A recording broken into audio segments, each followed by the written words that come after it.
What's up, guys? So today I want to talk to you about the benefits of sauna post-training for recovery and the effects that it has on the parasympathetic and sympathetic nervous system, called the autonomic nervous system. Those are the two branches involved in recovery, especially metabolic type exercise with cardio, aerobic endurance training. Metabolic waste products have to be cleared by the autonomic nervous system. So a point that I want to make first of all is that this heart rate variability that people use for gauging their recovery, it's not very useful for recovery of strength, meaning it's not very useful for resistance training, tracking your progress, tracking your recovery. Heart rate variability doesn't really reflect anything involved. What's involved is basically calcium ion fatigue, muscle damage, and those are not related to the vegetative system, as the Russians call it, or the autonomic nervous system, as we call it. So I just want to make that clear, that using HRV for strength is not very useful. It's more useful for recovery from aerobic endurance type training, but also bodybuilding to an extent. When you use high volume pump style training, there's a lot of metabolic waste that needs to be cleared. So, that's what this relates to. So say after a session involving voluminous training, you're doing sets of 20, 15, you're building up. If you're the type of bodybuilder who does a lot of pump, high volume work, this will be very useful for you.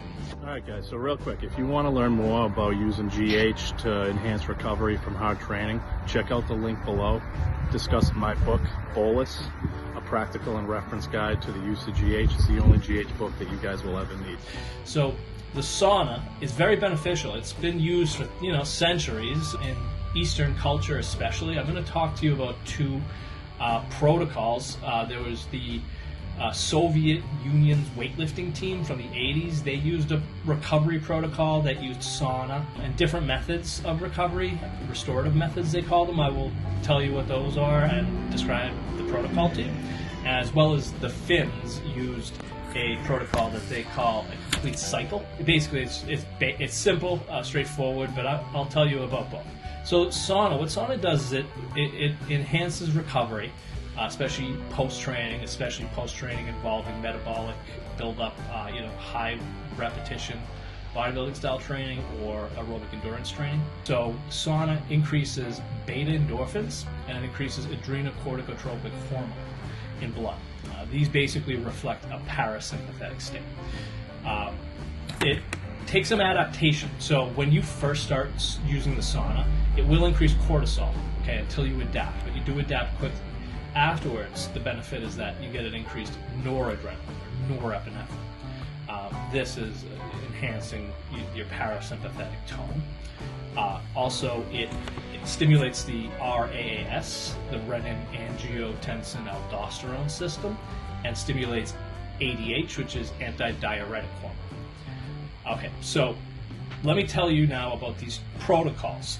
So the Russian, the Soviet weightlifting system in the 80s, this is from Soviet Sports Review, a journal that has original articles translated from Russian from the 80s, contains a protocol. So the Russian protocol that was used after heavy loading, after the hardest sessions of the week for the weightlifting team, was sauna, followed by a contrast bath, followed by a straightforward water shower, followed by a Charcot shower, followed by flowing stream shower, and UV radiation. Each phase of this would last 5 minutes, and then 20 minutes of an electrical vibro bath. So that was the protocol that they went through. They called this a restorative method. Some people refer to that ironically when they talk about steroids and gear, but they did also do this stuff in the 80s. So the Finns, sauna is just a big part of their culture. So the Finland, they would do basically a sauna followed by cool water, followed by room temperature. So those three phases, the sauna, the cool water, and room temperature, was considered a complete cycle. and this would last 5 to 20 minutes total. And that was essentially what the Finns would do, and probably still do. Yeah, so that's basically it. So basically, sauna definitely helps you recover from voluminous training. It does so by promoting the return to a parasympathetic state. Helps heart rate variability, HRV. It's very useful for periods of voluminous loading and for aerobic endurance athletes, certainly. Use this. I definitely recommend it. Besides that, I just want to have you guys know that you should subscribe to this YouTube, and let your friends know. And that's it, guys. Thanks a lot. You were great.